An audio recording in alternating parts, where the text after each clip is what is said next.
Just a warning. Summer's around the corner. In fact, at my daughter's high school, they're out tomorrow. I can remember they didn't get out until um, rodeo weekend, which is the second weekend of June. And they'd always have to, there's a parade. All right. Of course, there's a rodeo parade.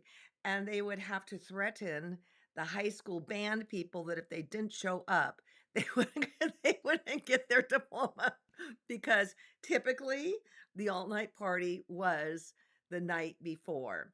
They have a really neat thing here. It's like a safe and sober, and the high schools put them on, and you go in, and you can't leave. If you leave, they won't let you back in. And there's tons of things to do, tons of prizes, and all that good stuff.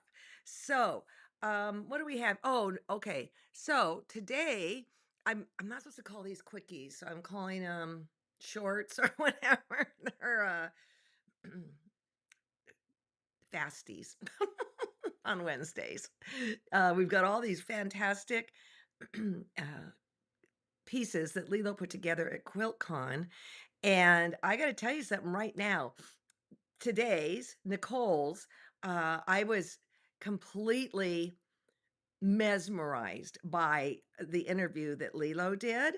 And the reason is this is that, well, let's take a look from her. Hey, everybody. I'm so glad you're on here today. Um, she loves to do all this fiddly stuff that I love to do. She's got 3 books, and they'll talk about that. And um, I don't know. I just thought it was interesting, but let's take a look. I don't like to dive into these videos without a little bit of background because honestly, I wasn't aware of Nicole Vogelsinger. And the only reason I know how to spell her name is because I went to school with a Susan Vogely. So one of you got hold of me and said, how do you spell her last name? I want to go look at her site. So yes. Okay. So her handle, for lack of better words, is WildBoho. Boho your stitches. And so if you don't know how to spell Vogelsinger, go look under WildBoho. She has a pretty good Instagram account as well as a website. On her website, there's a sampling of a lot of her work. This happens to be a free class that she offers. At least that's what it said on her website. I hope she's still doing it. But that would give you an introduction to how she teaches, how she thinks, how she approaches her projects. So and a lot of these are patterns and classes for sale also. I think these are adorable, but one of the things I noticed was that the shapes of the hoop, okay, I can believe there's oval hoops. In fact, I think I have one. But that the top one is kind of like a triangle. I've never seen that before. I have to tell you that when I see hoop art, it almost gives me PTSD because we were doing that what everybody like 40 years ago. I called my BFF and I said, "Hey, listen, I remember I made these angels in hoop art, and maybe they were, I don't know, this big, whatever this is, and with a big ruffle on the outside edge." I said, "Karen, you can throw it away, get rid of it." And she goes, "I don't have one." Well, guess what? I'm not going to make one for you. Okay, so let me think. This is the other hoop one. And then look at that. She throws everything at it. Everything. And I kinda liked too to go back and look at her wall there in the upper right on how she stores everything. So, okay. Susan, I agree. Okay, wait, where are we now? I'm getting lost here. I shouldn't go out of order because then I get lost. Yeah, that's that. Look at that. It's beautiful. Beautiful. I don't know that I can go back to that hoop art, but I'm coming up with other things that I can do as I work on my own pieces that will be equally successful. I do know if I were traveling and teaching, I would want this because it wouldn't be a big deal to do, but it is all there. I'm learning how to do, well, I haven't learned it yet, at 2 o'clock, between 1 and 2 o'clock, those sequins. I haven't done it yet. And then here's getting ready for Halloween. Anyways, I find her work exceedingly intriguing, and I got really drawn in and sucked into her Instagram and all that. Remember, it is WildBoho. WildBoho. Okay, let's see what Lilo got for us, all right? Here we go. Nichole Vogelsinger.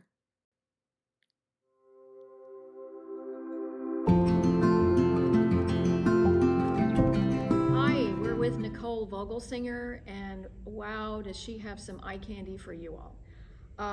When I first saw this, I actually thought this was one piece of fabric that you put in a hoop, and then you added a huge number of elements in there.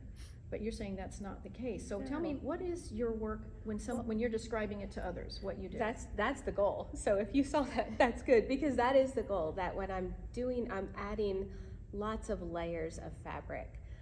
This is like a crazy quilt collage inspired piece, and my goal at the end is for it to look like it's all one cohesive piece with the embroidery and the fabric and lots of beads and sequins. And it looks like everything is a candidate for yes, putting on a piece. Absolutely. I do a lot of mixed media, and so I love adding in things like other fibers, like with wool and lace, and I'll use anything in a project. And how do you select the fabrics? Do you have sort of a general sense of the design and the voice, let's say, that you're giving it? So sometimes I'm working with one line of fabric, which this one is an example of. I had fat quarters of one line of fabric, and so it kind of all went together really well. Others, I'll use one designer's fabric, and I kind of challenge myself to make one designer's fabrics all blend really well together. And sometimes it's just a color that I like, or a color palette I really feel like working with, and then I'll mix colors that way. Okay. Now, I see that because you're using a lot of beads, do you use only specific types of beads, or is everything fair game to play with whenever you're working with it? I think everything is fair game. I love beads, obviously, and I love color, but I will use anything. I love using the check seed beads. I love using different sizes of them so that you can stack them and show dimension. I really like to see the things that I'm adding to the piece, so the more visual it can be, the better. And I'll use anything if I like it. I mean, like for example here, I see this looks like some kind of trim that you have included. Yeah. And then you've also got actual embroidery on ribbon that you've included, and buttons. Yeah. It just sounds like I mean, it looks to me like you start and then you go and then you keep going and then you're just on this merry-go-round of I think I'm kind of like a crow that collects little bits of shiny things. I love to just collect little bits of things. I don't have a huge studio, so what I'm buying when I'm at the store are small pieces of ribbon, or if I'm at the thrift store, I'm looking for cool little things that I could include in a piece down the road, or that this trim is something that was much larger and I just cut little bits of it. So trying to just add in shiny, pretty things into whatever. Yeah. Oh, that is fabulous. And then the purpose of the hoop is to keep all of this stable and together. Exactly. And I do display my pieces in the hoop. I'll sometimes work with canvases, I'll work with fabric that I then attach to a canvas, but I think the majority of my projects, I do start in the hoop that they're gonna end up in when they're all done. And is there anything that stabilizes the fabric on the back? No, or this is enough of a stabilizer? You can check out the hoop guts. Yeah. A lot of the pieces are really heavy, but I don't generally use stabilizer. I always tell people when I'm teaching, if they feel more comfortable using that, to definitely do it. But I have been fine not using stabilizer, and my pieces get fairly heavy, and they travel pretty good too. Pretty well. Well, you're teaching classes here, yes. At QuiltCon, but you also have several books. And so I know there are three books, and you've got the newest one, which is called Needles Out, which I think is a really great topic. And are each of those books something like you want to start with book 1 and then move to 2 and 3? You can. So each one takes you through different embroidery stitches. The first boho embroidery and then the second one. The second boho embroidery goes more into dimension, adding different techniques for adding beads and everything. And then my most recent one is more mixed media. So I do talk about needle felting and painting on fabric and stump work. This is one from my other book, or from my newest book. And collage, a lot of fabric collage too. And then incorporating all of those techniques together. And so what has the response been in the classes with Oh, I people? think people get really excited to see them in person because when I'm sharing pictures on Instagram, you can kind of get a sense of what they are. But there's a lot going on in the pieces. And so I think people like to really see things close up and get inspired about what they can do when they're embroidering. And so you are teaching a class, and so what Yeah. would you do in a typical, let's say, a 3-hour class? Would you do something that may be on sort of this level? Yes, I always joke that we're gonna finish a piece by the time class is over, but we aren't really because it's called slow stitching. There's a For a lot, reason. exactly. There's a lot that's involved in it. So everybody will get a really good start, Okay. and then they'll leave with the knowledge of how to finish a piece and have confidence in that on their own. Okay, oh, that's great. And so if anybody is interested in following you, you had mentioned that you're on Instagram and Yes. your hashtag is WildBoho. WildBoho. Yes. And then you do teach I do. virtually or in person? Both. I do a lot of classes with John Bead, which is a bead company, and I do classes with Michaels. So they're all online for free that anybody can watch. And then I do teach in-person classes. Okay. Well, these are just stunning.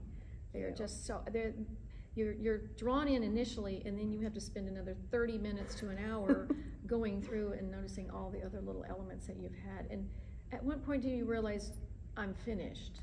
Well, Does this tell you I'm finished? Is there usually- ever that point? Sometimes I question it, and then I have to set it aside, and I'll take a picture of it with my phone, and I'll look at it, and then I'll be able to know, like, do I have to add something, or am I done? So it's sometimes I have to think about whether or not I'm done. Okay, okay. Well, it's been delightful Thank meeting you. you, You and too. I really love the works that you have. Thank you that so you've much for shown. having me. And congratulations on your 3rd book Thank you. and being here. So Thank you wonderful. so much.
I'm having an attack. I'm having a creativity attack. You know when that happens?